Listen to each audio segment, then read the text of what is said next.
G'day, America. It's Tony and Ryan from the Tony and Ryan podcast from Down Under. Today we want to talk to you about Boost Mobile, the newest 5G network in the country. These guys are no longer the prepaid wireless company you might remember. They've invested billions into building their own 5G towers across America, transforming the carrier into America's fourth major network alongside the other big dogs. Yep, they're challenging the competitors by working harder and smarter, like this amazing new network they've literally built. The Boost Mobile network, together with their roaming partners, covers 99% of the US population, but 5G speed's not available in all areas. Yep, they have blazing fast internet and plans for all the latest devices. Visit your nearest Boost Mobile store or find them online at boostmobile.com. Last week, we watched The Dungeon Master. This week, we watched Deadly Friend. The connection is the main character being a computer expert.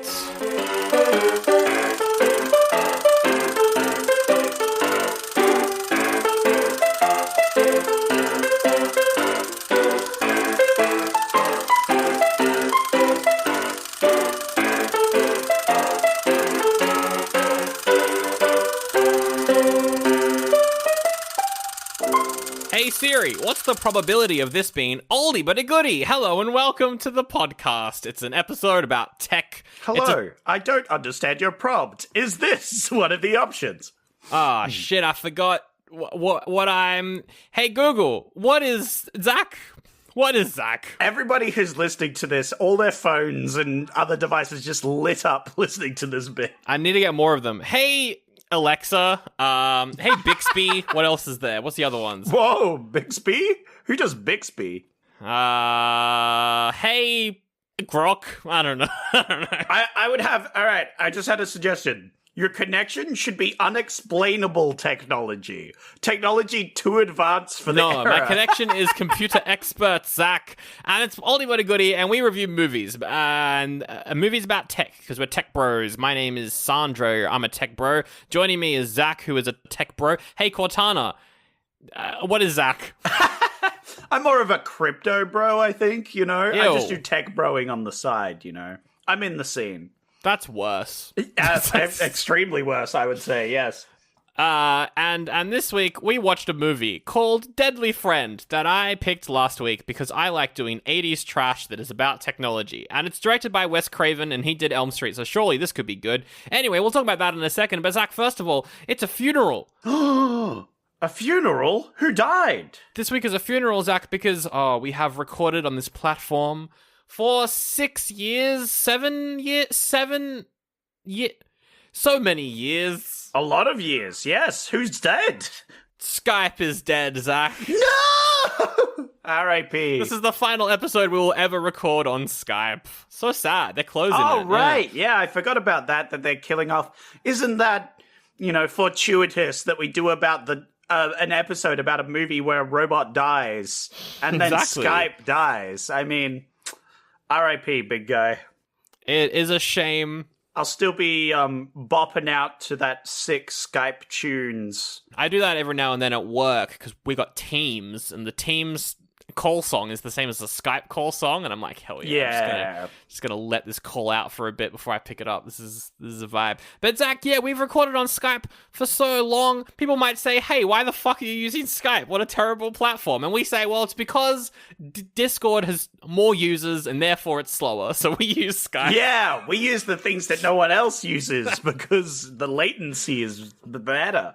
And what we will replace it with, who knows? You suggested TeamSpeak, which is a fun Look, one. they're coming back. They're coming back. What I can say, I looked at the UI. It looks very similar to Discord, and that's okay because Discord's UI is okay. But the problem is, Zach, if we start using TeamSpeak, I'm just going to be playing CS:GO Oh the whole time. yeah, for real. I was gonna be playing Minecraft the whole time. I don't know about you. That brings me back. But yeah, we just wanted to give a shout out to your boy Skype. What a platform! Thank you for all the years of free, awful quality calls. Nah, she had it coming. Anyway, Zach, we're reviewing Deadly Friend. First impressions, we're doing non-spoilers and spoilers. What did you think of this? I had a great time. I thought this was great. This was thoroughly enjoyable for me. Like, you started this off by like, this is a bad movie. I'd like to say, counterpoint, this is actually a great movie, and everyone else is wrong. I don't. That's fair. I kind of expected you to either hate this or really enjoy this. Yeah, there's two ways this really could have gone, I felt. It's like, I think I had to be in the right mindset going into this, but like... Yeah. I think it was just the unexpected turns and twists that this movie really turns into really brought me joy every time. I never felt bored watching this movie, you know? Because I had no idea what the batshit fuck was going to happen next, you know? It was a wild ride. And you know what? I was down for it. I wasn't expecting anything. And that's the best way to go into a movie. Is to have zero expectations. No expectations. And this was a perfect example of it, because when shit hit the fan in this movie, it was wild. It was wild. And I was like, hell yeah. It gets so weird. It's such a weird movie. Spoiler-free premise as well, just in case no one has seen this. There's a guy, he makes robots, and he's made a robot, and maybe he could potentially make a robot that's also a human robot. And maybe... that person would start killing people and be a deadly friend. Whoa. Spoilers. But yeah, he makes robots because he's good with brains. He's a brain expert. And he's a smart kid. He knows more about brains than even the smart people. Yeah. Because he pokes some brains and makes a guy's leg wiggle like a science project on a frog. Exactly. I'm glad that you liked this. I enjoyed watching it. I don't necessarily think this is good, but I enjoyed watching it. This is a good movie, and everyone who says it is wrong and bad. I think it's interesting because I think this movie went through a lot of post-production turmoil that we'll get into, I'm sure. But you can I feel like that kind of improved the movie because it's so fast-paced. Oh yeah, it moves through what could easily have been 2.5 hours of movie in like an hour. And I think that definitely was a benefit for me. It didn't, for sure, yeah. A lot of older movies, they stick around, and my Zoomer Gen Alpha skibbity riz brain can't handle waiting more than 60 seconds. So the fact that it was just going through that story, one thing after the other, I was like, you know what? I'm appreciating the pace right now. Doesn't pussyfoot around, you know? It gets to the good stuff real quick. Yeah, for sure. And like there are some violent moments in this movie that are fucking amazing. Hilarious, 10 out of 10.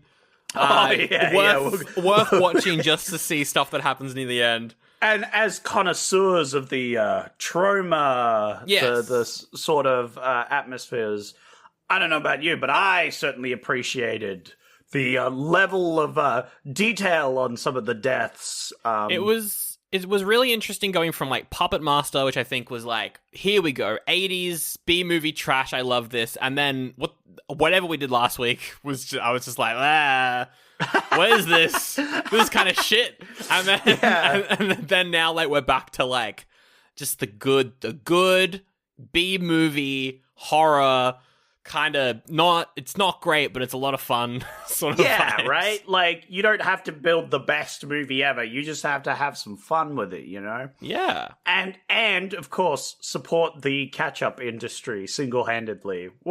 That's true. What would catch-up be without trauma movies to financially support them, right? It's true. And I think like I liked a lot of the acting in this one. I liked a lot of it. I will straight out the gate point this out. This is based on a book. In the book, the main character Paul is meant to be 13. He looks 30 in this. There was a point where he was in the car with his mum, and I was like, they look the same age, and there's some weird sexual tension going on here, and I don't know what's happening. And then he called her mum, and I was like, oh, that's weird. But like, I think the age of the teenagers in this is so funny because they're so old, and I loved it. I disagree. I can extend my disbelief. When Sandro looks at Tom Holland, he's like, he's fucking 60 years old. This film is bad. I hate it. But when I watch a film, I can extend my disbelief to be like, yeah, he could be young. You know, I could see that, you know. So you're wrong and you're bad and you're stupid. But also there was definitely sexual tension. Yes, between him and the mum, right? It was fucking weird. It was so odd. What the hell was that?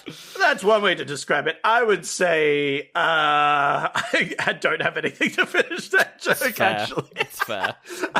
I legally can't finish that joke, I'm pretty sure. But I liked the main character. I liked just the names are funny in this as well. His name is Paul, which I just find funny because Dune, isn't it? Hell yeah, Paul Atreides. The girl next door was Christy Swanson, she was Buffy the Vampire Slayer in the movie that the TV show is based off of. So she is from that. She's cool. I liked her. Her character's name, though, Samantha Pringle, made me laugh every time. Yeah, having Pringle as a last name is rough. And then there was also Tom, who's like the best friend, and he was so annoying, and I loved it. It's just the perfect, perfect like teenage cast. It's very well done. I think Tom was probably the most reasonable. Well, maybe the girl, but like Tom's freaking out was pretty like valid. Yeah, that's fair. Tom was crashing out a couple of times, and you know what? I was with him. I was like, "This is a good crash out." But yeah, so it is directed by Wes Craven, who did do, he did the Elm Street. Well, he did one Elm Street, and then he did the meta one. I think he wrote 3 though, which is good. He he did Scream. He's done a bunch of good music. I like Red Eye. He did Red Eye. That's a banger. He's an interesting director because he's done classics like the original like Hills Have Eyes as well. He's done classics that everyone knows, and then the rest of his filmography is just weird shit like this, where it's like way too like it's so weird that he does small budget movies when he created so many huge horror stuff, and then every now and then he's like, but I'm gonna go do a weird B movie now, bye. And then he just goes and does a weird B movie. You could tell the man is like passionate. He likes, like, he's into it, you know? Yeah. And I personally think this one was done a lot better than the rating. I don't know. I just enjoyed it a lot. I didn't have as many gripes with this one, and I don't know why. Maybe I went crazy. I don't know. Maybe this movie. Maybe. But it just tickled me in just the right way, I think, you know? That's fair. The cold opening beginning, I think. Oh, that was hilarious. I was laughing straight away. We do love a nice cold opening. Yeah. I think I also like his like humor, I think, as well. He's very meta. Like, he's just consistently very meta, yeah. Yeah, and as Deadpool's #1 fan now. Now? Yeah. Well, after Deadpool Wolverine, the greatest movie of all time. And yeah, I like his humor. I think, you like some of the kills in this, you can't be making that unironically. Like that has to be a joke. So yeah. This did get a really weird reception. It's got 20% on Rotten Tomatoes, 38 from audience. It's pretty low. I don't know.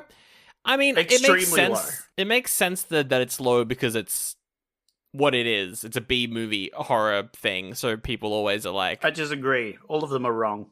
I mean, that's Except fair. the ones that rated it high, obviously. Oh, They're correct. Yeah, all right. That's, yeah. But I think it's interesting because I'll get into this now. The behind the scenes of this movie, very interesting. So the movie was originally filmed with no graphic violence at all. Oh. It was still a thriller, and the plot was still the same, but it was more about character stuff. It was more about like the love story element of it, and it was like an actual character drama. Yeah. And then that was shown to test audiences, and they went, "What the fuck is this? This is by the Elm Street guy." And so Warner Brothers were like, "Hey, add some deaths and shit." So they Like, I think they rewrote maybe half the movie, added in all of the death scenes, and then the weird ending, which we'll get to later. And it does have like a tone shift at some point.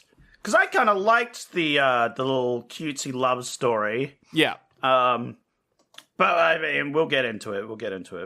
But then, Zach, that version, the gory version that they completely rewrote and reshot, the gory version was then denied release by the censors, so that then they had to go back and they had to edit it again and make it what it is now. So there's like 2 other versions of this movie out there. One that is way gorier. Oh! And then one that is no gore at all and is what the movie was meant to be.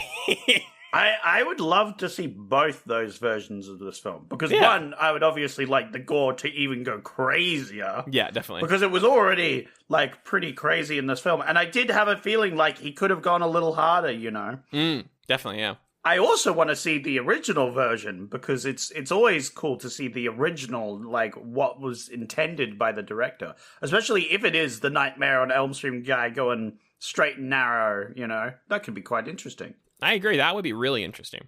But anyway, I don't know. What else spoiler-free is there to say, really? Oh, we can talk about the robot. Let's talk about So at the start of the movie, there's just a robot. Just like a regular robot walking around. And it talks like an Ewok, which was really weird. Well, here's the thing. Conspiracy. Star Wars stole from this robot. No, Star Wars was for all 3. No. Not the original Star Wars, which this clearly copied. I'm talking about the new last 3 movies, because there's a robot called BB-8. That's just called BB, but in this movie, it's called BB. They stole the name, Sandro. They stole the name. They did steal the name.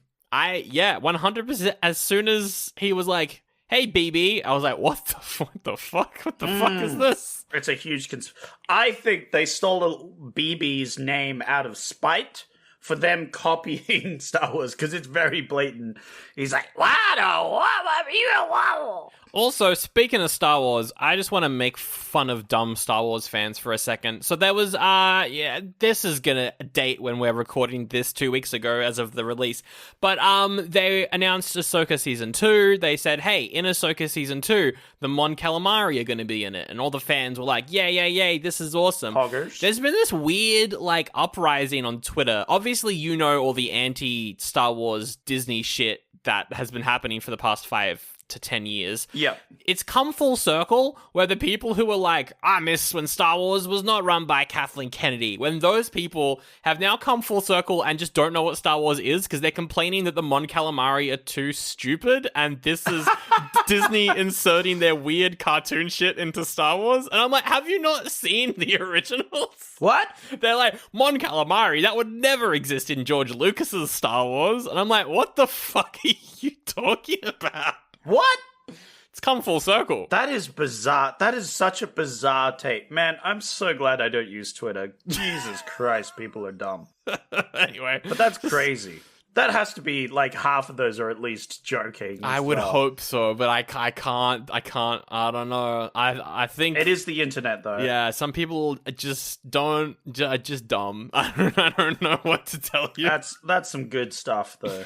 Yeah, hilarious. I love the Mon Calamari. Yeah, they're pretty good. I played a one shot where it was a Star Wars themed tabletop session. Hell yeah! And I played a Mon Calamari, except he had big old jowls. Oh yeah, he had big old jowls. And during the session, one of my jowls got blown off by a laser bolt. And then I put a jowl patch on. I love that. That. That's so fun. Pretty good. That's pretty good. Anyway, I like BB. He's cool. I don't know why he's got an Ewok voice, but he's cool. Wow. He's cute. I like his little grabby arms that apparently have like a bajillion percentile strength. Yep. That's a little excessive. I like his clearly demonic eyes when he gets angry. It's like, I have gone rogue AI, and the kid being like, oh, BB, you're so silly. Like, just ignoring the fact that his robot has turned into a psychopath. Yep, that's right. Yeah, it's good stuff. It's good stuff all around, I think. I did like the fact that Bumblebee stole his look from BB. Bumblebee did? Oh, yeah, the color scheme. Yeah, for sure. because he's yellow. Yeah, that's a color that no one else has ever used before. I'm fairly certain the Bumblebee was already a thing before this movie was made, but I don't... It definitely was. I don't know about that 100%. No, I mean, though. not obviously the old cartoon. I mean, of course, the modern movie adaptation done by everyone's favorite movie producer. For sure. Michael Bay. This is very true, and what you said is factually correct as well. To be fair, Michael's Bay version of Bumblebee does look more like BB than the original Bumblebee. Definitely. But that gets an oldie, all of Michael Bay's ones aside from the first one. But Zach, what does Deadly Friend get from you? Is this an oldie or a goodie? I'm giving it a goodie almost immediately, without any hesitation, because I had a lot of fun with this. Okay. To be honest, it may or may not be a good film, but... It's exactly the type of bad film I like watching. Yes, definitely. It was like entertaining bad, not bad, you know? Because we've done a lot of bad ones in the past. This is Namely, true. Any movie that Sandra has picked. I picked this one. I had a lot of fun. Yeah. So I'm going to give it a goodie. And I would recommend this to people who want to watch certain people's heads explode. That's true. Non-spoilers. You know what would be just a great, solid double feature, and I recommend this to anyone who hasn't watched either. Watch this, Deadly Friend, then watch Tammy and the T-Rex. Ooh. You've got a great double feature right there. They are very similar. You're in for a good time. We should do a 5-second bonus battle. Tammy T-Rex versus this. All right, which is your favorite girlfriend, Sandra? Yeah, I think I prefer Tammy and the T-Rex over this. Yeah, I think Tammy as well. Yeah, just slightly. There are redeeming qualities. Anyway, That's we true. can get to them in spoilers. Yeah, definitely. But oldie or a goodie for this from me? I'm right in the middle. I think it's a lot of fun, and that is what pushes me over the edge when it comes to shitty horrors like this. I love edging on shitty comedies. True. / horrors. Me as well. I think it kind of lost me a little bit at one point, and then just the final 10 minutes brought me back because I was like, what the fuck is that? So I think I'll go. I don't think my rating's based on quality. My rating is based off enjoyment, and my enjoyment was pretty high for all of this, so I'm gonna go goodie, but I don't, this isn't good. I don't think this is good, but I'll go goodie as well, because it was a fun time. I'm glad I picked this one. Yeah. I'm also glad you put this as an option, because I enjoyed this a lot. Yeah. Oh, and it ends with a song sung by BB as well. Yeah! I forgot about that. Good. I listened to that. I did listen to that in the credits. Yeah, we'll get to that at the end. But that was very unexpected. I did not expect that at the end. It was very Gremlins. It was very Gremlins, yeah, definitely. Okay, taglines. Thumb up or thumb down? All right, I will robo extend my arm upwards, or robo extend it downwards. Excellent. There's a lot, so let's go, all right? Just be where I may extend and crush ballsack. You know, that's one of the options here. So just tagline wisely. Okay. She can't live without you. It's fine. It's okay. I'm going to give that a thumbs up because that one's a little more subtle than some of the ones. Because it does allude to what happens in the film. It's kind of a spoiler, but, Yep. I like it. All right. Some people are just better off dead. Oh my god, that's harsh. So mean. Yeah. Thumbs down because it's too mean, I think? Thumbs down because it's too mean. Well, it gets a thumbs down from me, Zach, because that's the tagline for Pet Sematary as well. So kind of stealing it a little bit there. Yeah. So rude. By Pet Sematary, obviously. Imagine losing the love of your life. Now, imagine you could bring her back. Now, imagine her as your most deadly friend. Oh, that's the title of the film. It was so good up until it said the title of the film. If you just left it as now what if you could bring her back? That's a good tagline. And then they tacked on the fucking name of the film. Thumbs down. Yeah. All right. There's no one alive who'll play with the girl next door. I fucking hate that one so much. Thumbs down. I don't know what's happening there, but that's a little... Nah. All right. And then let's do this one. Grab a friend before someone in the audience grabs you. What? Don't. Whoa, what the fuck? What the fuck? They're in the audience? Oh my god, BB-8's right here. Thumbs down? That's weird. Yeah. I think they've all gotten a thumbs down aside from the first one from you. Yeah. I think that one's just more like a general horror one. Yeah. Like, it's just trying to spook you. I don't like the idea of someone in a movie audience grabbing me. Like, I assume I don't know them. Get off of me. What are you doing? Yeah, if I know them, that might be a different movie experience. But, like... Yeah, I'm like, oh my goodness. Yeah. Not all nightmares happen on Elm Street. That's a reference to the director, Sandra. Yeah. You might not have gotten that, actually. Oh, that's what it's a reference to. Yeah. Right. It's a very obscure thing there. Yeah. I'll give it a shaky thumbs. I want to go back to the like, if you could bring her back one and give that one a shaky one because I did like it initially. Okay. It just went on a little long, that's all. All right.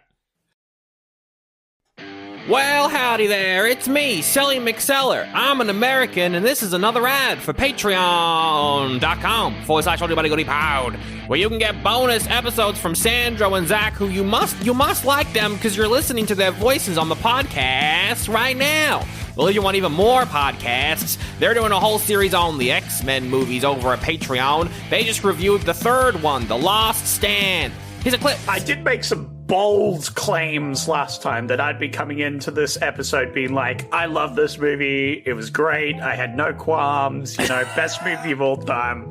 I feel like you haven't watched this one in a while. So I have not. You've seen all of that. I was like, I don't think this is the movie you remember it as. Yeah, look, I haven't looked it in the eyes of someone who has seen a lot of movies now. Like, I have wizened to the world since I've seen this. Well, the movie may be called The Last Stand, but I'll tell you what, it's called the first bad X-Men movie. Oh, patreon.com/OldieBuddyGoodiePod. That's where you can get that episode, as well as the rest of the series and all the future episodes that are going to be coming out over there. And if you don't want to listen to my voice anymore, I'm an American, and if you don't want to hear that, you can go patreon.com/OldieBuddyGoodiePod. Get them ad-free episodes. That's right, that's only on the $1 tier. Also on the $1 tier, you can vote for what the boys review here on the main show for a very limited 2-month run. That's gonna be... please pick some bad stuff for them. I'm an American. Yeehaw! Okay, now it's spoilers. Watch out, because we're spoiling the movie, even though the taglines kind of did it anyway. Probably should have given the warning before we did taglines, but who cares? Yep. If we find one person who listens, actually people come and listen to this when they hear that people have done a review of the movie that they've liked. So probably people, but like, no one's gotta go and watch this movie. No one cares enough. No one cares enough to find a copy of this movie. And that's why we gotta go through the plot. We gotta go through it. We gotta go from start to finish, go through the plot beats. Boom, boom, boom. Like we're in the old times of the podcast. Well, first off, before we do any of this movie, there's a PSA we have to say. Oh, is there? Yeah. Don't go breaking into vehicles with deadly AI robots in them. Why, though? Because I want to do that. Because they will crush your balls. Oh. Yep. That's fine, though. Like, I'm fine with that. My balls are replaceable. I'm okay with this. I'm just really scared of Ewoks, though. So as long as nothing makes Ewok noises at me, then I'm fine with this. Well, Sandra, he's gonna crush your balls, look at your face, and go, Ewok! Which, you know what? Some people might be into. Yeah, some people might be. If you're listening right now and can... Google Deadly Friend BB. Just look at him. Yeah. Just look at him for a second. You need to see him. It might be too sexy for you to handle, but... Speaking of sexy, though, right after that violent cold opening that I fucking loved, the title sequence, the font is fucking so good, mate. It's a pretty good font. I remember looking at that and going like, that's some juicy font. It's been a while since we had a juicy font. Yeah, it's been quite a while. That was a nice one. I was looking at the two fonts for the word deadly and friend, and I was like, oh, that's good. They had an effect as well. I can't remember the effect, but I was like, it was very, 1970s/80s sort of effect. I loved it. But okay, so Mr. Paul, he's in his car with his mum, and they're driving in a van with a giant robot. Zero sexual tension. There's so much. Zero. And Zero. They're driving in a van with a robot in the van. First note, that robot would weigh too much for them to be able to drive that van around. Look, wasn't it a pickup truck? No, it was just a van. It was just like it was just a van. It's a van. Look, a van is built for a lot of people to be in it, right? I don't know about this van, though. This van looks pretty shit. Yeah, well, he's a computer/mecha scientist kid, so he probably just upgraded the car, That's right? fair. He probably just put an extra sashi in the. I don't know how cars work. I like how this movie as well is like, yeah, this guy, he can create machinery and AI. It's like the two different versions of like tech people. Like you either... No, they're the same. No, yeah. They're actually the same, Sandro. You might think that, but writers know better, and they're actually the same person. Oh, that makes sense, actually. Who wrote this? Bruce Joel Rubin, who wrote, Jacob's Ladder. Oh, nice. Yeah, he's a bit of a rube. Fuck. Hell yeah. That was so funny. That was a good one. I like that. Thanks.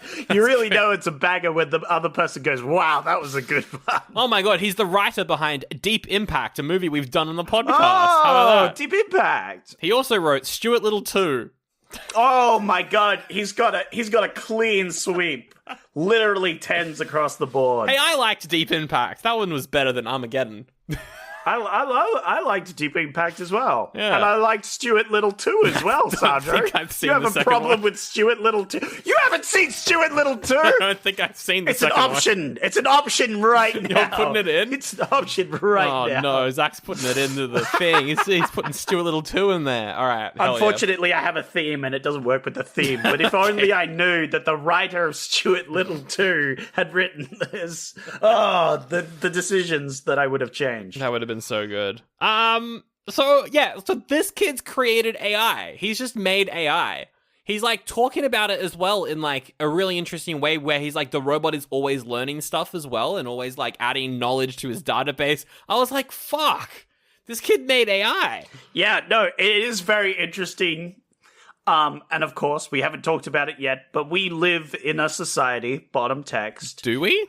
I haven't seen Joker 2 yet, so I don't know. Yeah. Well, when you do, you'll realize. Okay, yeah. When you do, you realize that films suck, actually, I think.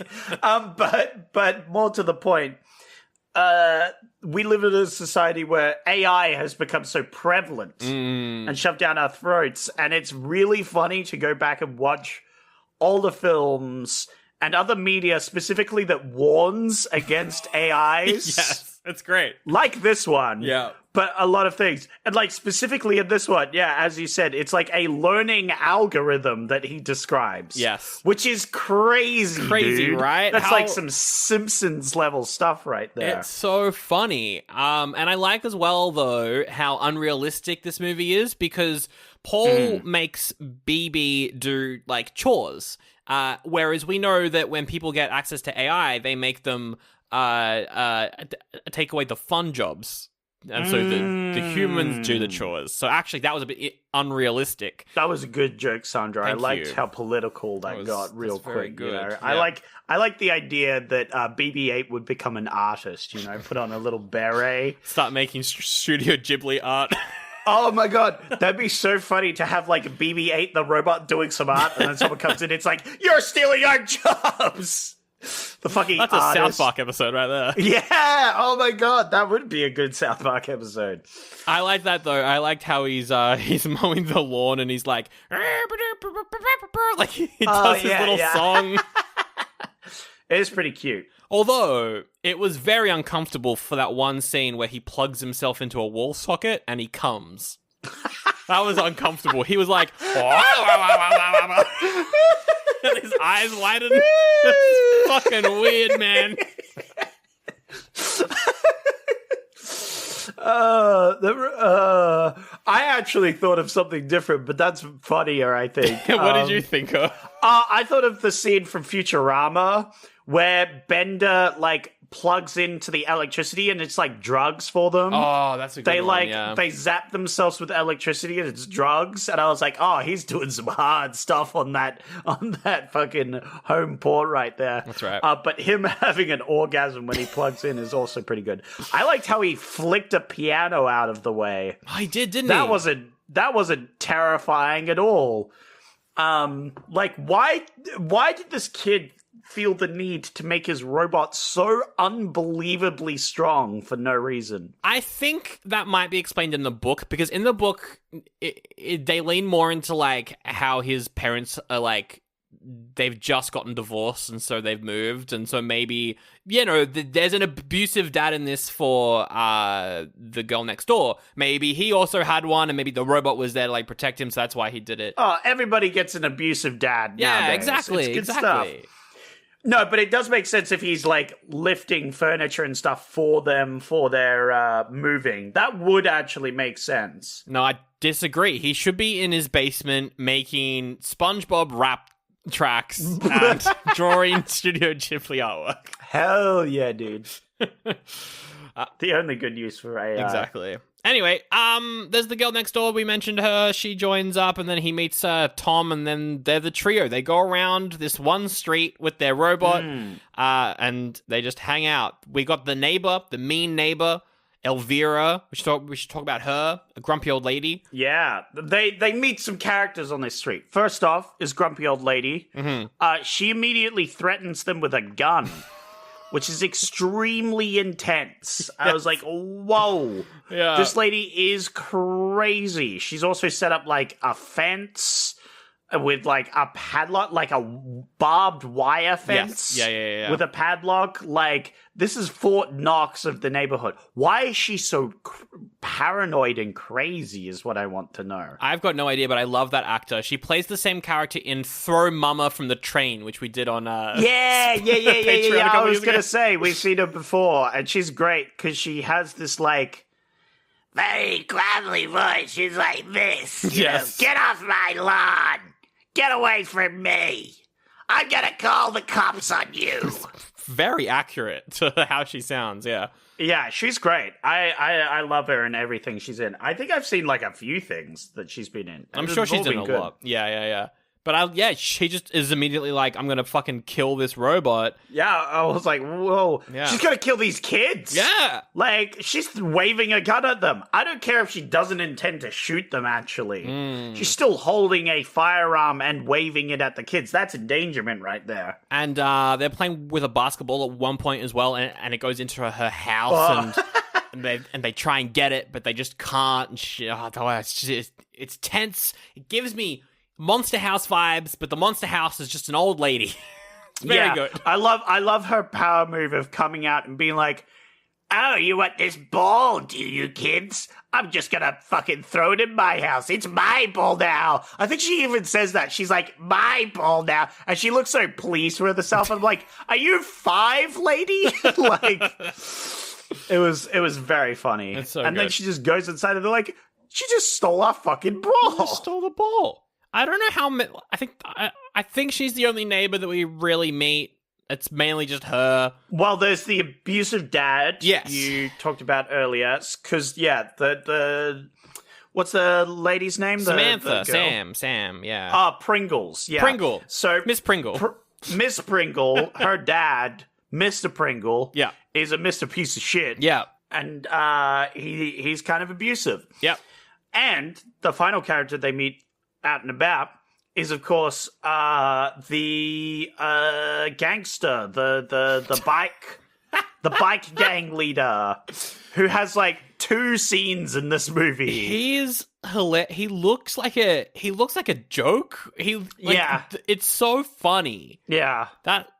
And BB just crushes his nuts, I think. That's basically BB has learned one move when it comes to dealing with foes, which is grab him by the balls. Yeah. Which, to be honest, is a pretty good move. That's right. It works. Every time he does it, it's, like, pretty effective. That's right. Like, what are you gonna do? Robot's got your balls in his, like, billion PSI crushing hand. Like, you gotta listen. So that was good. I want to quickly go back to the dad, though, because something happens with him. Because there's 2 dream sequences in this movie. Oh, or yeah, maybe yeah, there's yeah. just one. I think the ending's a dream sequence. We'll get to that later.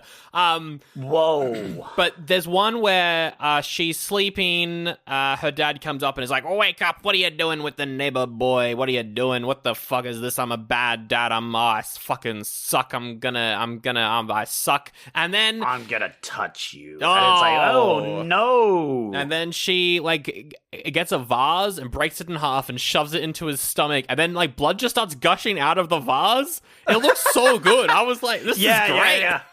And then he's like, "You could never kill me." I was like, whoa. This is an intense one. Came out of nowhere and doesn't really mean anything, and the movie could have not had that in it, that scene. Yeah. But it was a good bit of gore. Look, the man is known for dream sequences, Sandro. True. He's got to put at least 2 of them in his film.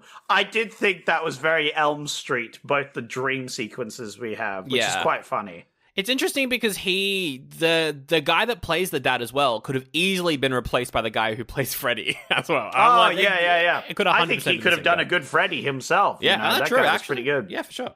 But anyway, not much happens. They're just kind of hanging out. There was a quote I wrote down where I think Sam comes over and she's like, "Hey, Paul, I wanted to bake you something, but I couldn't. So I bought these instead." Then she just walks in. I just thought it was very funny. I just thought this scene was very good. Yeah, there was some cute interactions. He's like, "Oh man, I've never had a girl in my bedroom before." Yeah. Oik. And he goes to school. Yeah, school. And you meet the professor of brain science, and he's like, I teach things. Oh my god, you as a child are so smart. You are the smartest boy. And also, this robot is cute. The robot is smarter than me. It brought an umbrella in the rain, and I didn't. But Zach, the robot's not that smart. Why is that? Because it ggets shot by Elvira. It tries to break into her house by himself, and then he dies. He gets blown up. Whoa. Or does he get blown up in front of them? He gets blown up. No, because it's the Halloween, remember? It's the Halloween scene. Yeah. Because they dress up for Halloween and immediately start egging people. And I'm like, you can't do that. Eggs are so expensive at the moment. There's Don't no bloody throw eggs your anywhere. eggs Where the away. fuck are they? I go to Aldi, I'm like, where are all the fucking eggs? I'm like, stop throwing them at cars. Oh, my. Yeah. You know where they all are, Zach? Where are they? They're all on people's cars and windows, Oh, mate. no. So yeah, we see some typical Halloween shenanigans, but then they go up to Crazy Lady's house and are like, "Hey, BB-8, open this lock, tee-hee." Yeah. And BB-8 does, because he tries 60,000 combinations really quickly. Yes. And it cracks it open. Yeah. And I'm like, is that the skill you want on your robot? To be able to break into locks where it shouldn't be? I feel like I wouldn't teach my robot to do that. But anyway. True. I think Paul just kind of let it learn everything. Paul really didn't read the book on robot ethics at all. He just skipped that portion and went straight to the I'm a mad scientist part. Pretty much, yeah. Anyway, it opens the gate. Sam runs up to the door and rings the doorbell, which sets the alarm off. Yeah. And she trips. Yeah. She trips on nothing, like a typical horror movie. Classic. And then the lady comes out. She's brandishing a gun, and BB-8 goes to defend her. And then the crazy lady shoots BB. Oh my god. And everyone's like, no, BB, no. But Paul manages to save his brain chip, so that's good. Very important. Keep that in the back of your mind. Literally. I'm sure hope that doesn't come back. Oh, I like that soundtrack. And then Sam goes home, and her dad pushes her down a flight of stairs, and she dies. Whoa. Whoa. Basically. Whoa, that death came out of nowhere. But also, thank God, because every scene the dad was in with the girl was very uncomfortable. Yeah. So I'm glad they were just down a flight of stairs and you're dead. And she's dead. I think nothing happens. He doesn't do anything that bad. He just says a lot of really bad stuff, and I'm like, oh, it's still uncomfortable. Yeah, he says a lot of bad stuff, and a lot of bad stuff's implied. It's he is very abusive, and it's this guy's a scummy piece of shit. But I'm watching a horror film, so I know what's going to happen to him. Exactly. So that was the one thing keeping me going. I'm like, this guy's going to fucking die, and it's going to feel great when he does. I knew that this was Wes Craven. I know his, I know that he made Last House on the left, so I was like, don't go full Wes Craven with this dad, please. And he doesn't, so that's good. Yeah. But he does just enough that you know he's a big piece of shit. Yeah. Like, you see the dad come out and he's like, oh, yeah, she always kept her toys on the stairs. I always told her to clean them up. I'm like, you lying piece of shit. Also, everyone knows as well what he's doing. And, like, it's fair enough for Sam to not report it to the police because she's a child. Yeah. But Paul's mom is like, hey, your dad's fucked. And then Sam's like, I'm not going to do anything about it. Even as the mum, you would still do something, though. Yeah, Child Protective Services exist for a reason. Exactly. Anyway, she's dead now, and so is BB. And so Paul's like, oh my god, I've got to bring her back to life because I did brain surgery this one time. Here's the thing, right? The problem is Sam's brain has had, like a lot of hemorrhaging, so her brain's dead. Yeah. Her body's fine, but her brain's dead. And BB-8's body is dead, but his brain's fine. So, Sandro, what if? Hear me out. Yep. We get brain from BB-8. Okay. And put it in Sam. Oh, that sounds like a great idea. No, it doesn't. That's a terrible fucking idea. Like, just on so many, not only ethical levels, but just like a bad idea in general. And so Paul tells Tom the plan, and Tom's like, the fuck? The fuck did you just say to me? Tom is the most reasonable, I think, in this film. He starts freaking out, you know. I think that's something I haven't mentioned yet, but everybody acts pretty human, I think. I mean, aside from Paul, yes. Yeah, except for Paul, who does the stupidest action for being the smartest person, right? Yes. But everyone around him acts pretty human, which is quite good. Definitely. And this scene... So they're like, okay, they're going to declare Sam as brain dead at 10 p.m. today. Yeah. So what we got to do is we've got to drug the mum.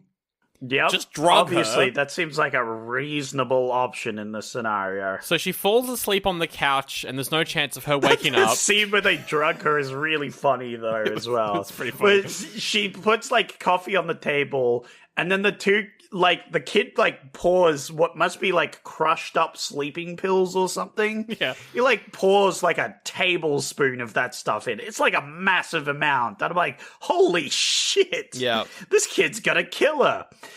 Which is a plot point later. But anyway, it's so funny. And then she's... And he's, poking it down. Yeah, he's trying to, dissolve it with his finger. It's very clumsy, which makes sense because they're kids and they're dumb, right? But I think it's quite good. That scene, though, where, we'll go through what happens, but they return home and they're like, oh my god, she's dead! We killed her! And I was freaking out because I was like, this film so far has been quite brutal. They could have just killed the mum here. Honestly... After I watched the rest of this film, I'm surprised they didn't kill the mum there. Me too. I'm surprised the mum actually survived, which is very impressive. Yeah. Anyway, so just before the mum falls asleep, she's like, oh, they moved up the time of Sam's death to 9 p.m. And then Paul's like, oh my god, I gotta get there right now. Yeah, which is a really funny trope to do here. It's like, oh my god, they moved the time frame up. We've gotta go. We've got less time. It's so funny. Which is really... Yeah, it's really silly to do that for a brain dead announcement. That's kind of wild. And so they drive to the hospital. They wait for everyone to they're like, she's dead, and so they wait for everyone to leave, and then Paul just grabs her body and chucks it in a laundry basket, and then rolls the laundry basket around, but there's nothing in that. There's a crazy level of stuff that happens here. First off, the dad's super eager for them to call her brain dead and pull the plug out. Oh yeah, he is, isn't he? Which is just that's just a bit weird. This dad's freaking weird. Yeah. I hate this dad. I hope he dies in a fire. And then, their plan relies on everyone leaving the room after they call her brain dead. Which makes no sense because they wanted to get there before 10 p.m. Yes. From my perspective, what I understood was happening was they wanted to get there before she was declared brain dead, which makes no sense because people would be there. Yet their plan relies around no one being there, which makes sense as to why you'd get there after they call her brain dead. Exactly, right? It doesn't make any sense. And also their plan relies on Tom pulling the power, like shutting the power off from the hospital. I think the plan was, and it does go awry because we see it in the elevator, it doesn't work. But the idea is he would get into the room, he would pull the plug, the lights would go out, and he does a Houdini where he chucks the body in the basket while the lights are out, and then when the lights come back, she's just gone. She's gone. But here's the thing. All hospitals have backup power, so it's not gonna work. But they don't come on instantly. That's why I'm saying he does a Houdini and lifts a full body corpse up in the time frame of like 10 seconds and chucks it on in the basket, right? And so puts her in the basket, takes her back to the house and puts the chip in, turns her on. Tom's like, what the fuck? It's a dead body. This is dumb. Why the fuck are we doing this? She's already dead. And then Paul's like, don't worry about this. I'm going to cut her skull open and put this in here. Don't worry about it. Don't worry. Also, the gore for that was really good as well. I was going to talk about the brain surgery was really good. Yeah, I think we haven't touched on it yet, but a lot of the special effects are really good. Yeah. Even nowadays, I think. Lots of practical effects, which we always appreciate. The only effect that wasn't good, but it was so bad that it was great, was when Sam is a zombie robot. She's got the only way that you know that she's a robot, aside from her mannerisms, which were 10 out of 10, the only way visually that they say that she's a robot is she's got like dark eyeshadow. Eyeshadow, yeah, it's so good. But Sandro, it makes sense though. Does it? Do you know why? Why? Because she doesn't sleep. Oh, yeah, for real. Yeah. So her body is suffering because she doesn't sleep because she's a robot. We know this because he plugs in the chip into her brain and nothing happens for a bit. And then she like jerks a bit and then Tom faints, which was very funny. It's very good. Again, Tom, most reasonable. And then Tom leaves. He's like, fuck this shit. I'm out. Yep. And so he's chilling with Sam. And then he falls asleep. Yep. And then he wakes up and, oh my god, Sam's gone. She's gone. Where is she? She's next door. Killing the dad. Whoa. Yeah, that's right.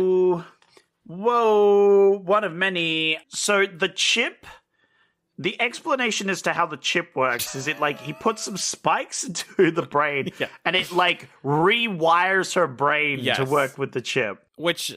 Sure, I'll look past that. I'm going to say nanobots. But the chip is also BB? Yes. So the chip is BB, so it's not actually Sam, it's BB. But Sam is still there. Yeah. But not that often. We have a bit of split personality going on there. Yeah. There's some good visual representation of that later on. But yeah, right now BB's in control. And I'd like to point out this, right? Yeah. The robot is shown and told to be very strong, right? Yes. This isn't the robot anymore, though. It's Sam. Yes. The supposedly around 13 years of age character. I think they aged them all up to 16 in this one. But I mean, yes. in this one, 16, 18, it doesn't fucking matter. No, she's still a child. Because she shouldn't be able to fucking body slam her dad. Like... fully manhandle him, like pick him up from his throat. I just thought that at one point, because I was like, oh yeah, you've got this robot, it's super strong. And then I'm like, wait a minute, this isn't the robot anymore. This is the robot in the body of this young girl. But here's the thing, Zach. We as humans only use 3% of our brain and strength. And so when a robot's in there, we can use more brain and strength. Of course. Why didn't I think of that, Sandra? You're so right, so actually. So that's what it is. The robot just activates all of her strength that she doesn't use. That makes so much sense. Yeah, you know what? I stand corrected. My bad, Chief. The way that she kills the dad, though, is fucking good. He's got a Freddy Krueger boiler basement. Yep, of course. So they go down there, and then she just burns him up. She, like, breaks his hand and, like, fucking... She, like, picks him up by the neck at one point. Yeah. Snaps his neck and then, like, tosses his head into the... pushes his body into the furnace so his head is, like, melting in the furnace. And this is the edited version. Like... I want to see the uncut gore cut of this, because fucking hell. That's what I'm saying. When you said there was this was the cut version, I was like, what the fuck? That's crazy. Yeah. But yeah, also I did like the like justice of this movie, where the dad goes down a flight of stairs to see what happens, and she trips him. Yep. So he falls down a thing of steps, like she fell down the line of steps, and then he dies. Like, yep. There's some poetry there. Sure. It rhymes, is what I'm saying. And then Paul comes in and is like, what the fuck have you done here? I'm going to cover it up. And I was like, there it is. Because I think in the original version of this, he would have been more in love with Sam and we would have had more relationship there, so that it would be more, like, believable that he would try and cover up her killing someone. We don't really get that in this. No, in this, he acts a bit more like a narcissist who's, like, just making mistakes. He's like, oh, man, I fucked up. You know what? I'm just going to cover this up. You know, he's a bit Weasley, you know? He's like, I got to cover up my mistakes, you know? Yeah. Which, honestly, I'm like, why didn't he just toss the body in the furnace, That's right. Get rid of the evidence, but anyway. No, he hides him under some coal or something. He keeps trying to deactivate Sam as well, but it's not working, so that's interesting. That's also a point. BB does that earlier. Yeah. Where he, like, goes against his programming and doesn't shut down. I think that's why he gets shot.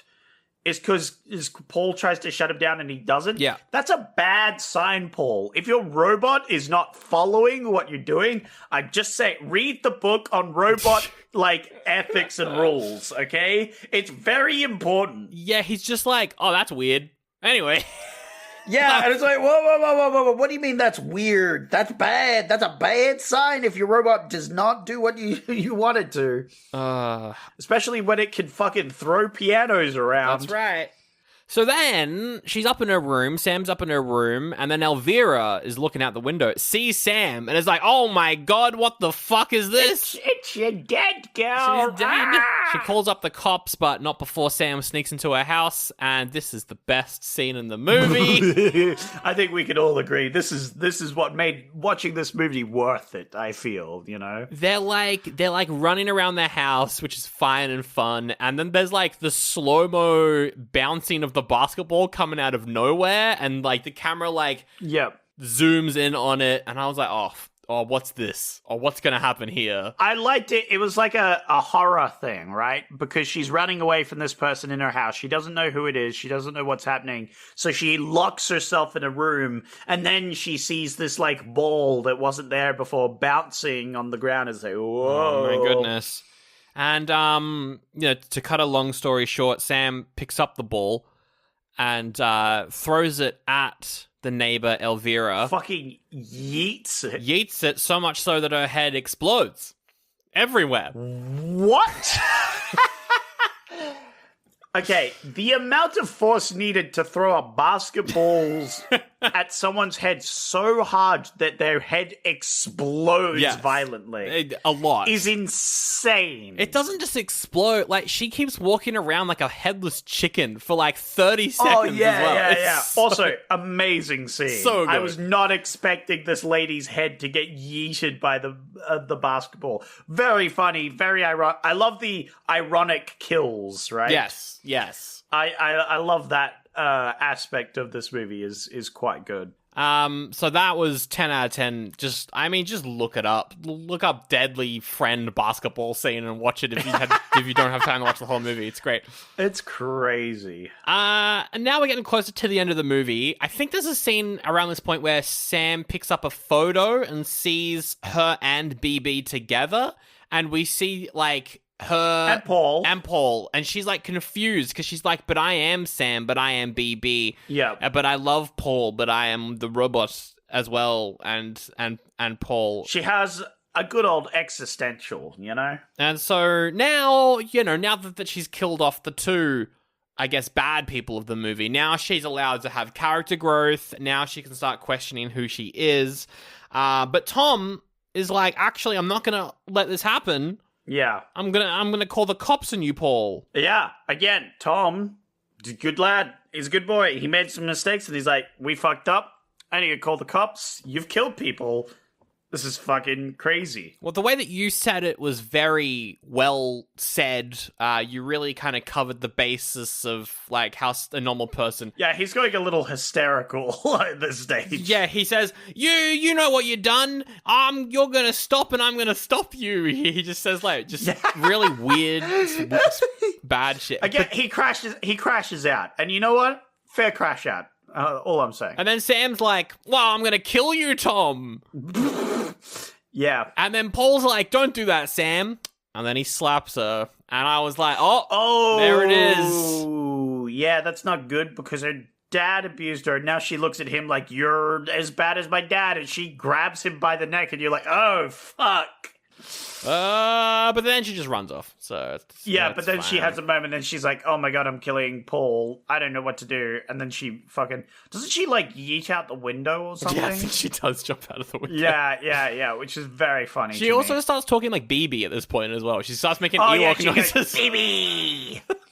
Which, for a robot to go, BB, you're like, okay. When a human does it, you're like, what the fuck? And then, I don't know, she like runs into the biker from earlier and then they fight and the cops are after them as well because Tom called the cops on them. Yeah, and she like fucking picks up the biker and throws him at the cop car. Yeah. And the cops are like, what the fuck? The hell? That was great.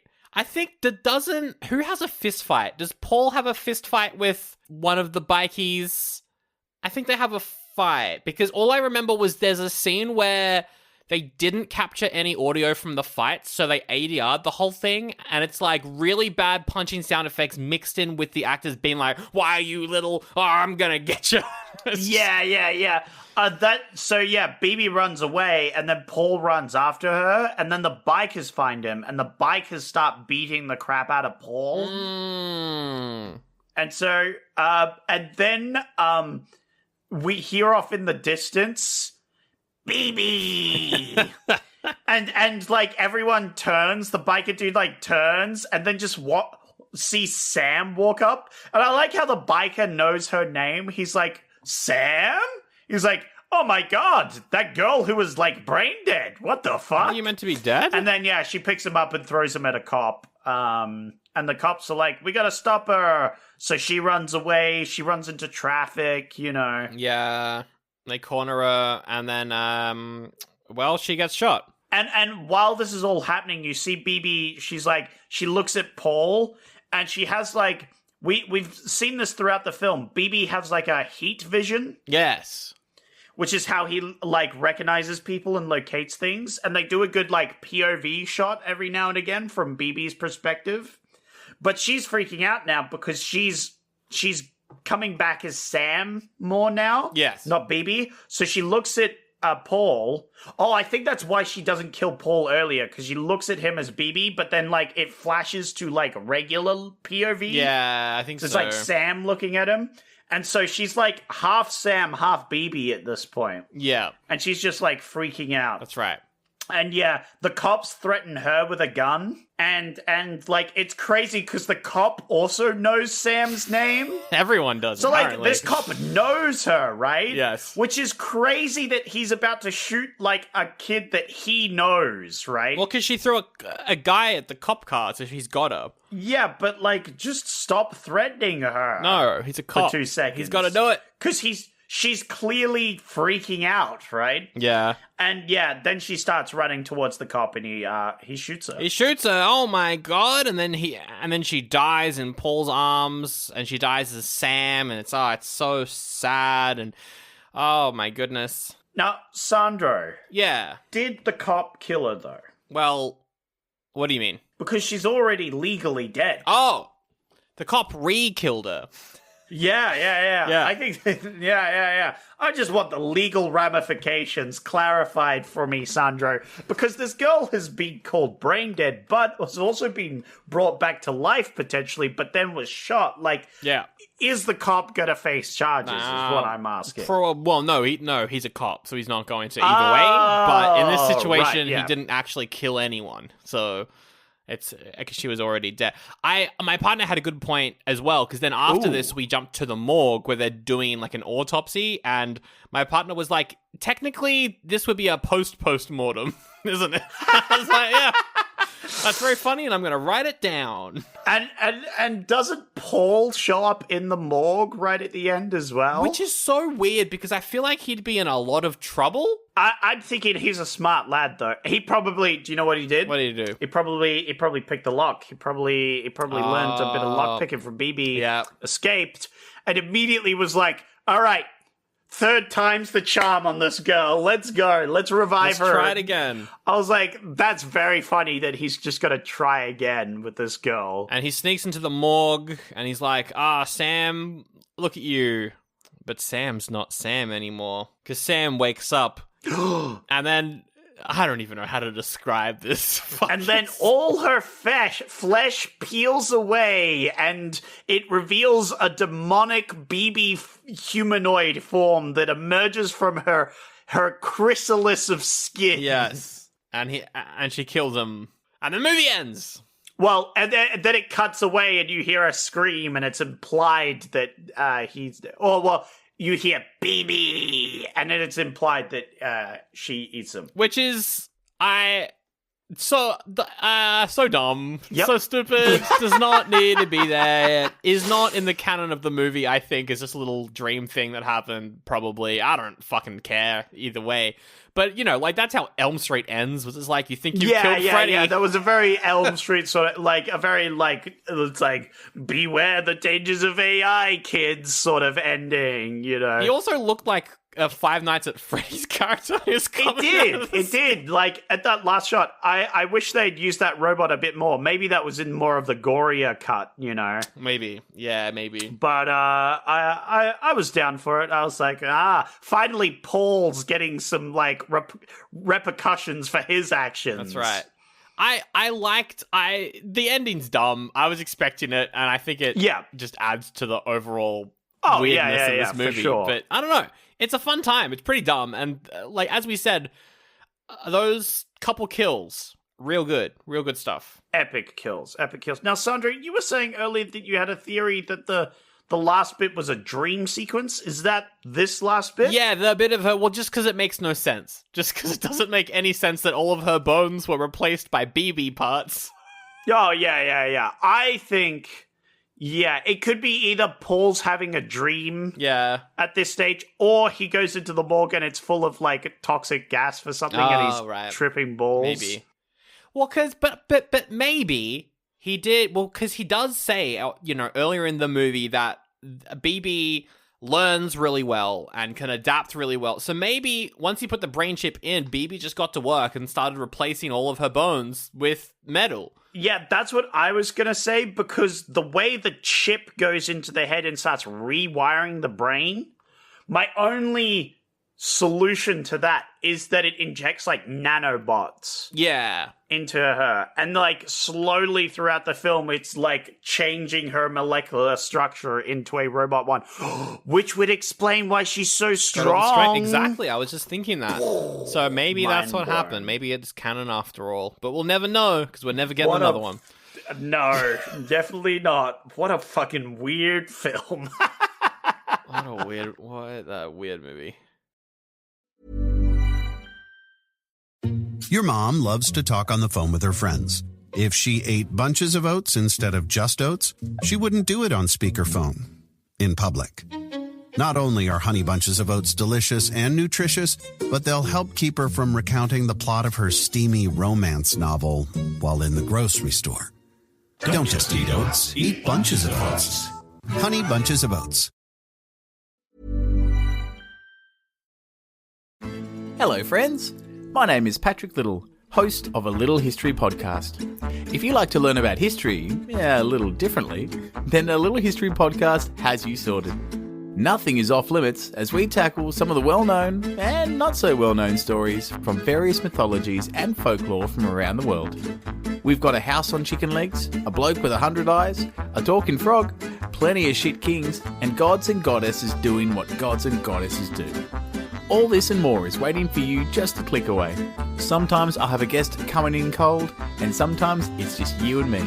So drink 'em if you got 'em, and join us for a bit of shit talking and a lot of fun.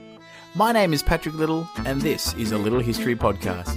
It's our history, but like you've never heard it before. Alrighty, Sandro, it's time for raving reviews, but the robots are in charge. Oh, okay. And by robots, I mean Zach. Oh. I'm in charge. Oh. It's me, yes. This is the part of the show where I go on Rotten Tomatoes. .com.au. No, it's not .au at all. .au, yes. The Australian Rotten Tomatoes. And I get only the most Australian of answers to all your burning questions like, was this film good? 39% of people thought it would be all right. That's how that percentile works. Yep, definitely. So I've got some reviews from Rotten Tomatoes, from the audience, of course. And you have to guess whether or not it was a 0.5 Okay. to a 5 out of 5 All right. rating. Well, I've done this before, and I'm sure I'll do it again. But just in case I am not good in this particular one, I'm just going to do a little bit of coding. And yep, there we go. I'm a robot now, and so I've got all the information in my brain, and I'll be able to ace this. Well, you should be able to, nail this. Easy done. All right. Taylor says, boy meets girl. Yep. Boy builds robot. Yep. Robot crushes heads. Yep. Love is circuit deep. Yep. That's the whole review? That's the... That's the whole review. We didn't even need to do the podcast. We could have just said that. That's a good one. Taylor really summed it up, I feel, I will say that's probably say 3.5. Why not? I think it's positive. Ooh. Maybe. That was really close, actually. That was a 4 out of 5. Oh, that's high. Okay. Yeah. You're clearly locking in with your robot powers right now. I am. That was pretty good. Yeah, that was all pretty right. good. Just need to adjust them a little bit. I'll turn down the ethics and turn up the brain. There we go. Yeah, cool. as a robot, how did you feel about that review? I thought it was pretty sick, bro. Very good, very good. All right. Rad says, silly plot. Some pretty bad acting and unlikable characters. Liked it when I was 12 years old. Not so much anymore. Don't watch this when you're 12. Yeah. That would have given me nightmares as a 12-year-old. And I watched horror films when I was that old. Unless you're watching a TV cut of this that probably doesn't include the gore. That's fine then, maybe. Of course. Yeah. Maybe. That's fine. God, I don't know. Not so much now. I'm going to say it's probably a 2 then. You're right. Okay, this cool. is a 2. All right. Yeah. Well, just to be safe, I'm just going to turn the ethics down a little bit more because that does seem to be working. That's it. Yeah. Cool. Right. Yeah. Get rid of that. He does say unlikable characters, but some of them were unlikable for a point. That was their whole point. Yeah, you kind of don't want to like the dad. Hey, I don't want to rate the ratings or anything. Chris says, silly 80s horror. It has many faults, but still has some moments of charm. Okay, all right. That's a pretty good review. That's probably going to be it might be a 3, but it could be a 2.5 because I think it's going to be in the middle. I'm going to go 3 overall because I think saying a movie silly is more of a positive descriptor word, so I'll go 3. Yeah, but it's a 39% on Rotten Tomatoes, so it's a 2.5. Oh, it is a 2.5. Actually. You were close, though. I think I turned my ethics down. Yeah, turn those ethics down a bit more. Yeah, I'll turn them down to 1. There we go. Oh, no, 1%. That's not good. There we go. Jesus Christ. All right. Steve says, only works sporadically. Huh. You only work sporadically, you Whoa. dumb fuck. Whoa. I was going to say title of my sex tape. 2 again? 2.5. God damn it. All right. I'm going to turn the ethics up again, actually. Maybe that's the real way to fix I was going to it. say, just get rid of the ethics altogether, you know? Just altogether? Yeah. What? I mean, this movie didn't need it, so why do you need it, you know? And then the final review doesn't have a name, but they say, it's Terminator meets the girl next door. Yeah, that's very true as well. That's probably going to be a more positive one, because I think it's yours, so I'm going to give it a 3.5. It's a 3.5.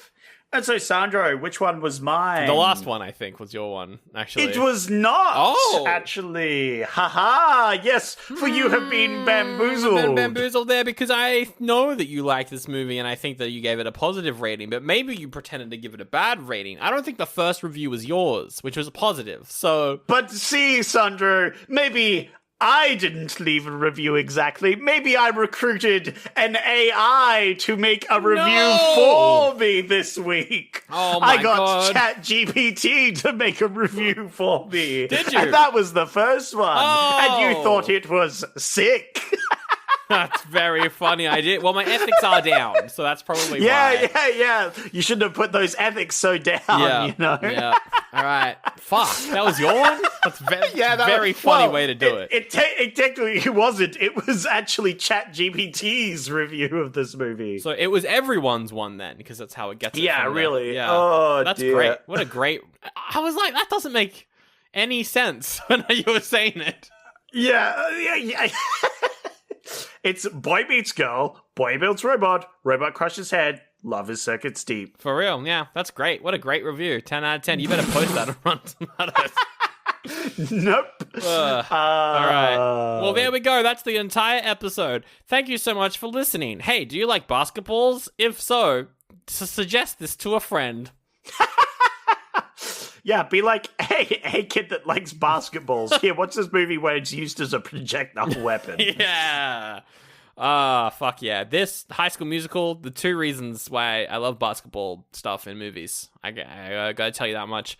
Thank you so much for listening, though. We do appreciate everyone who listens, everyone who fucking comments on YouTube, subscribes over there. Maybe you drop a review on Spotify or Apple Podcasts as well. Thanks to everyone who does that. And also to everyone who's a part of our exclusive club at patreon.com/Oldie But a Goodie Pod, where right now they're listening to reviews of the X-Men series. We've done the whole trilogy. The whole original trilogy is all done. I can't wait for them to retcon the shit out of the third one. Gonna be great. I'm looking forward to it. To the retconning? Yeah, absolutely. Let's just retcon everything. Why not? Why not? And then we do live action remakes of it all. But it already is live action. No. But just like Disney's live action, it's not really live action. It's just animated. What are you talking about? I'm talking about money, Sandra. Let's just make more money. Okay. Avengers Doomsday, it is then. Let's bring everyone back. Yeah. Let's do the Phoenix Force another time. Let's do it twice. Let's do it the third time round. It's like a Fantastic Four movie. You have to do it at least 4 times before it's good, Before you get it right. I like how, if you don't know, all the X-Men, not all of them, but a lot of the big ones are returning for the next Avengers movie. I liked how someone involved in that movie was like, I've got to tell you, I've read the script and the ending, no one's safe. Yeah, you killed everyone in the last one. Of course no one's safe. Yeah. What do you mean? You already killed everyone. You going to do it again? Yeah. Is Avengers 5 going to end with everyone dying again? I don't care. No. Thanos is going to snap his fingers and 3/4 of the world's population oh my God, that's even more than last time. Yeah, the stakes are even higher. Anyway, patreon.com/Oldie But a Goodie Pod. You can get that episode now. Zach, what are you doing for the next episode? What are you doing right now? What's this? What is that piece of paper you got in front of you with plans? Well, Sandra. Yeah. You know how we normally pick some movies? At this stage? Yep. And we pick a movie for next week? Debatable. Well, I've divided my movies into 2 categories. Okay. Because this is the time where you decide to pick a movie for next week. Yes. That I have curated. I've selected 4 movies. And they each have a camp in which 2 of them are in. Because you see, Sandra, there was 2 prevailing themes throughout this film. That is true. Can you name those two themes Two for me? themes. One of them would be AI. Yes, that's one of the themes. Would the other one be just like general horror? Close. Or would it be like technology? That's kind of also No. AI. You've done AI. You've done AI. AI. What's the other theme? I will tell you, it's more necrotic. It's more resurrecting the dead. Bringing the dead back to life. Right. So I have two movies that have to do with robots. Okay. And AI, the future technology, and two movies which deal with the dead and bringing them back to life. Very interesting, and I will pick one of these based off questions. So, you're gonna give me a bunch of questions. I'm gonna answer them. And I'm not sure. I was thinking about saying, like, you have to eliminate one of the groups. You have to either eliminate the robots or the resurrections. I like but that. they're all pretty fun movies. They're all pretty good movies. So, like, maybe you could just, one at a time. We'll see how it goes. We'll see how we're feeling. Hell yeah, sounds good. Do I get some gimmies straight off the bat? I could give you a little gimmies. All right, just a little gimmies. So starting with the robot team. Mm-hmm. Robot team number 1 is a adventure film. Adventure, okay. Number 2. Oh, okay. Yep. Is a sci-fi film. A sci-fi, okay. Yep. So adventure. Then we got a sci-fi for the robots. Yeah. Then we go back to necromancy team over here. Yeah. We have action. Oh, that's interesting. Okay. Yeah. And we have horror. Horror. Okay. Which is not to be unexpected, I would say. That makes a lot of sense, actually. Okay. Do I get any more gimmies? Do I get years or anything? Or is that... I could give you years. All right. Yeah. So, first one, 2005. Okay, sure. That's fun. Yeah. Pretty recent. Yeah, nice. Second one, 1999. Oh, Matrix probably then. No. That doesn't make any sense. The connection doesn't really work. The next one, 1994. Oh, wait, but we've done that year. We have done on the that podcast. Year. Oh, what movie have we skipped on that year? Very interesting. Yeah. Okay. It is one that we talked about doing, I will say. A little spoiler there. Okay, all right. And then last one, 1972. Oh, I like that. Very old. And it's not Godfather Part 2, because that came out in 1974. So I'm not going to cut it. I'll give you this, Sandra. I have not put The Godfather in this week. I wanted to, but I was like, I also like my theming of like, there's the robots and then there's the necromancy. And I was like, but then I don't put thing in. But I was like, nah, that's all right. I'll squeeze that in later. Sandra's cottoned on too much. I need a step back a little bit, And this is actually, we'll say this now, this is actually your last movie choice before we change up the format a little bit. We're going to be I think we talked about it last week as well. We're going to be doing a month of Zach picking and then a month of me picking, so we can kind of like team up, like line up, I guess, adventures that we want to go on and like, be a little bit more. Ooh. It's going to be fun. I like that. And so it's like a choose your own adventure book, but it's you picking the weird, stupid movies that I pick. And I think Patreon's going to get involved in that as well. Picking out a little spoiler there. Yeah, if Zach comes up with 3 movies, I'm not picking it. Patreon's picking it. So kind of fun there as well. We're going to figure it out. We'll talk more about it next week, I'm sure, but that'll be fun. Anyway, because you mentioned robotics, because this movie was about AI, I thought instead of asking regular questions, I'm going to ask you Turing test questions. Oh, okay. This is very funny because there's some movies that aren't robots and some movies that are. Exactly. So let's see if the robot movies do well in the Turing test or not. Now, I don't think the questions that people ask during the Turing test are actually available online. This is just random examples that Google has come up with. So I don't know how accurate these are. So there's 3 categories of questions. I'm going to ask as many as I can. The first category is questions that relate to human experience and emotion. So if a robot can answer this and it's believable, then it, passes that particular test. So here is the first question that I'm going to ask you, and then I want every movie to respond.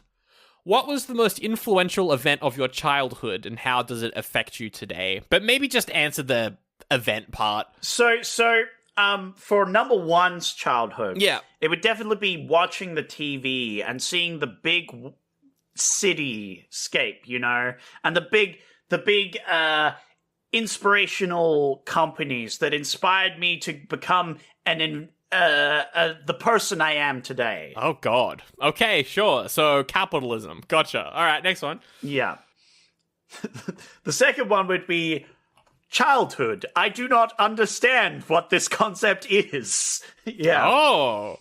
Please teach me of this childhood. Interesting. Okay, so fails the test. Potentially a little bit of a clue there, then. Interesting. I like it. Definitely. For the third movie, it was definitely the band Kiss. They really loved the band Kiss, and it was a big influence on them. Yeah, sure. All right. That sounds good. The band Kiss. Love it. Yes. And then the last one is the Great Depression. Oh, God. Because it's 1972. Hell yeah. XD Lamau, funny joke. Excellent stuff. All right. I actually don't want to cut any of these, so I'm just going to keep going. How about... Yeah, keep going. I think we've only got 4 options, so you could be a bit leaning about cutting things. How about this one? I want each movies to answer this question. Describe your feelings if you were given the opportunity to fly to the moon. So number one would be like, wow, that's an awesome thing. I would love to do this. This is a great experience, and that's how I'd like to live my life, you know? Hell yeah, okay. Yeah. Cool. The second one is going to the moon. This is an experience I haven't experienced before. I would love to do this so I can learn about the experiences of going to the moon. Very robotic. Okay. Interesting. So it's almost like it's a robot, that one. I think that one might be a robot. Yeah. No. You're crazy, Sandra. You're crazy. Number 3 would like to go to the moon. Yes. They would probably refuse. Oh. Yeah. They do not want to go. They are too busy on the ground here. They're too busy on Earth to go to the moon. Interesting. There's far more important things they need to do than travel to the moon. More important thing? What is this movie? Okay. All right. Sure. Yep. All right.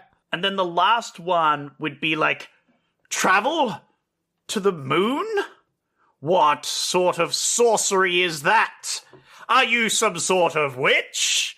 What the heck are these movies? Okay, cool. All right.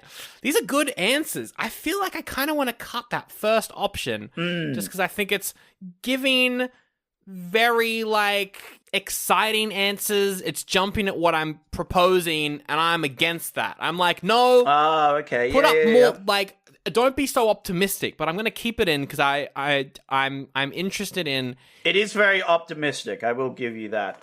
I will say the last one, the Great Depression, doesn't make any sense, I realized, because of the time period in which the movie is actually depicting. So I will say, no, their childhood was pretty normal. Yeah, like watching TV and stuff, yeah. Smoking cigarettes and drinking out of lead materials and... I'm back on board breathing now. in and building their houses out of asbestos. There you go. That makes more sense.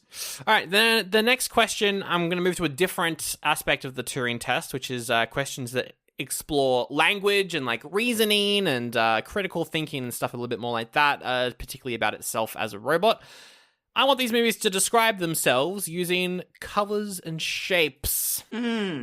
Yes. So the first one would describe themselves as sort of blue and white, made up of a cobbled together parts of metal objects. Yep, okay, yes, yep. All right, yep, for sure. But they are customizable, you know? Customizable. Yeah, okay. So it probably did lose the Turing test there. Probably lost it there, actually, a little bit. So this one would say they are bronze. Ooh. In the shape of a human. A bronze human? Yeah. Intriguing. Very intriguing. Not Matrix, then. Okay. The third one would describe as black and white.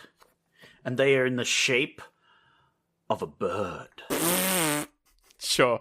Yeah, all right. Wait. No, I think we did do that movie. Mm-hmm. If it's what I think it is, I think we actually did do that. I don't know.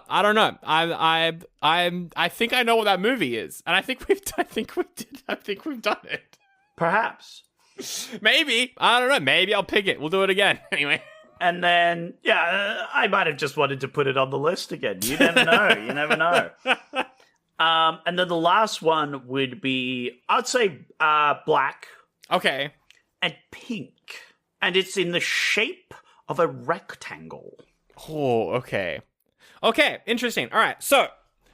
Oh, I feel like I'm closing in. I'm no longer against that first one, because the fact that it's cobbled together different shapes and it's very, like, interchangeable, I'm now more interested in it, because I think it needed a little bit of, like... just something to separate itself from the rest. Yeah, so I'm interested once in that one now. it failed the Turing test a little bit, it was a bit more like, because it's a bit uncanny when a robot doesn't fail the Turing test. Yeah. It's a bit off-putting. Yeah. You know? I like the look of that one. The second option, I'm like, okay, all right. I think I know what the third one is, and that's very funny. And then, I don't know, that fourth one, I think it's between the fourth one and the first one at the moment for me, because I'm very intrigued by both, because I don't know what that horror is. That's very interesting. And, yeah, I'm just very intrigued. So I'm gonna ask another question.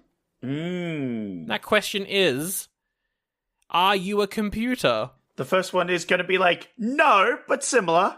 Interesting. The second one would be like, yeah.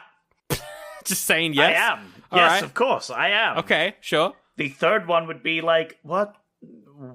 Why are you asking me this? Okay. What are you doing? Confused by the question there. Interesting. And the fourth one would be like, what is this computer you speak of? Is this more of your witch magics? Tie him up and burn this individual. I want to pick that fourth one. I really want to pick that fourth one. It'd be a fun one. It's really I kind of want to go. Okay, so I'm cutting the second one. I'm cutting the third one. It's between 1 and 4. You okay? Yeah. It's between 1 and 4. Do you want to ask one more question then?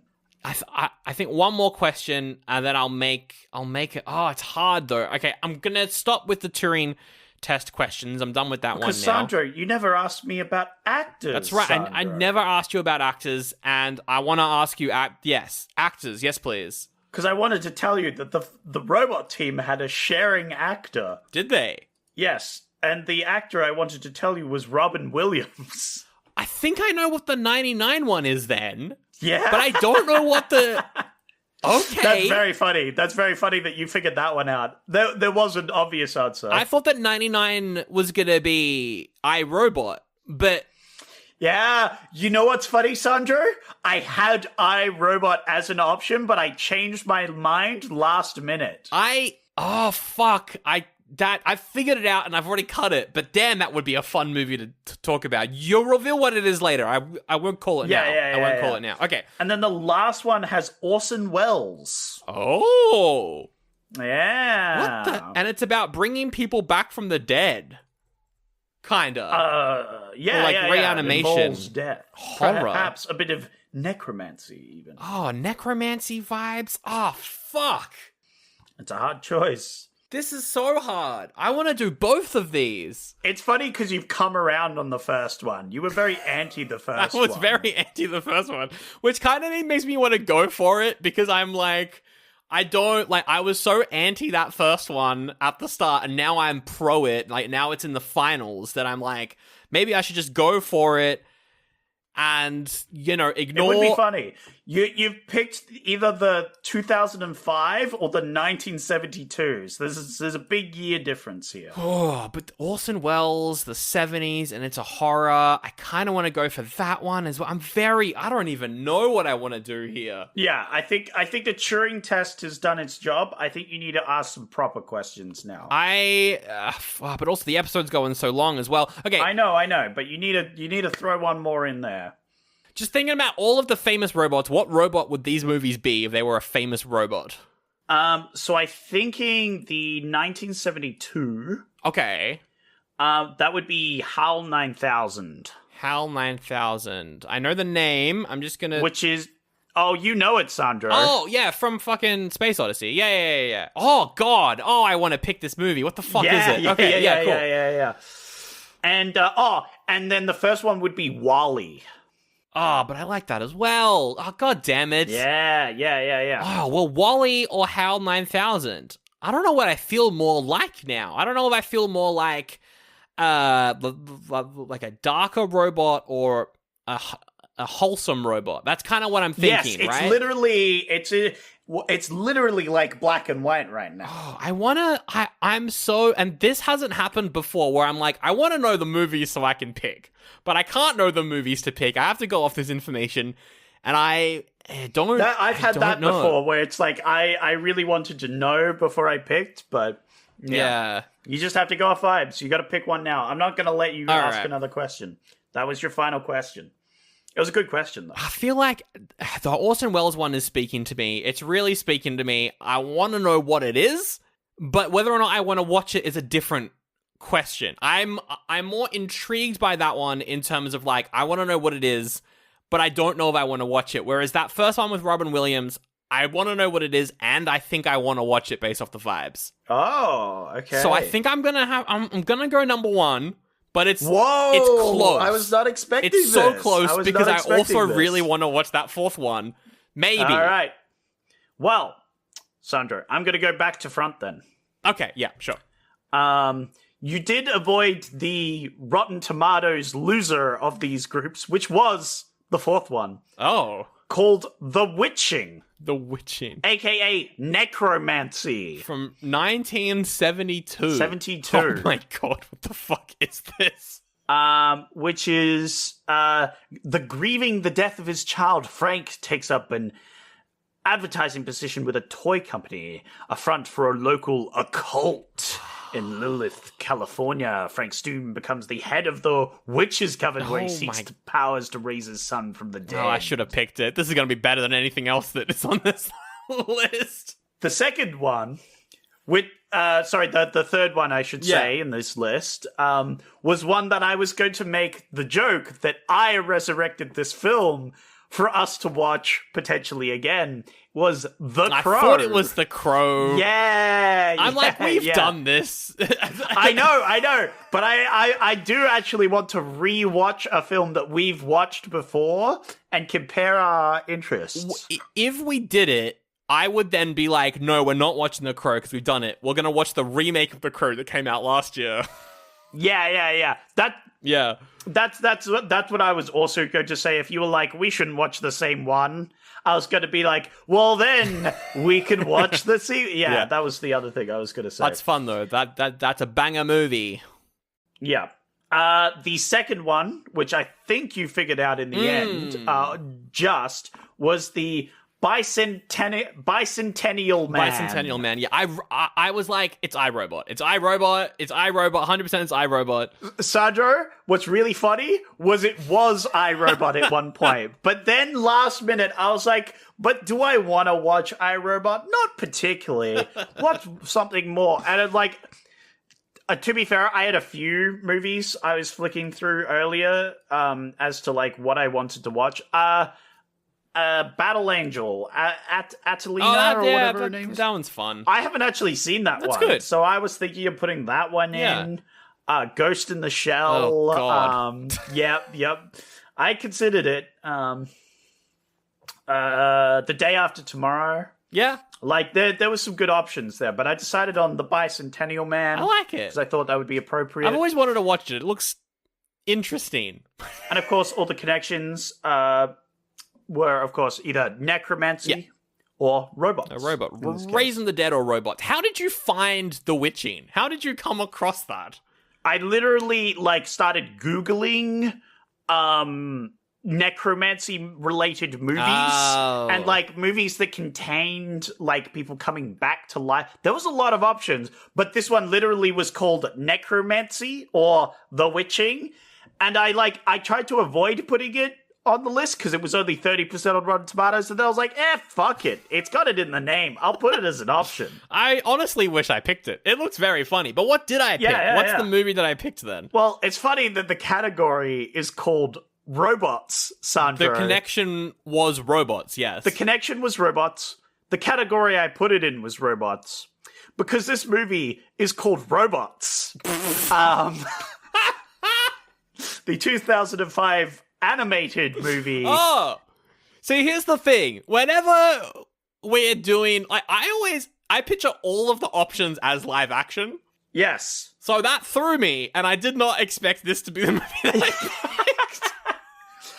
picked. I nearly said in the first thing, where you were like, thing in the childhood, I nearly said... it inspired me to invent because I have watched Robots before and I know the plot, but I had to be really careful with that one because I knew the answer to your question, but I didn't want to say the plot of the movie in case you guessed it because I didn't know whether or not you would pick Robots, the movie. I've always wanted to watch, I watched this so many times as a kid and I never have gone back to it and I've always wanted to. So, are you happy with this pick? Are you happy with Robots? I can't wait. I can't wait to watch Robots again. Let's go. Oh, hell yeah. I'm in the same boat where I haven't watched Robots in a long time, but I believe, I can't remember. I think I put, or you put it, or I put it as an option at one point. I was going to, because it's the same director as... something that we did. Was it Monster Trucks? Yeah, Monster Trucks. The same director as Monster Trucks. And so I was I want to put this in, but I just didn't. There were other movies that outweighed it. Yes, it was Monster Trucks. He directed Monster Trucks as well. Yeah, so it was almost an option previously. That's very funny that we've landed on it now. That's great. Yes. Yeah, and so I immediately thought of it, and I was like, yes, I have to put this as an option. And the connection is robots, and the movie is robots. The connection is robots. Correct. That is the exact connection. Correct. Well, next week, it's a potential clouded by nostalgia episode. We're doing robots. Fuck yeah, it's gonna be great. I can't bloody wait. Oh, dear. Are you crashing, Zach? Are you getting sleepy? Yep. Well, let me take your power cord. I'm plugging you into the wall socket. Whoa! Oh, yeah. That's inappropriate.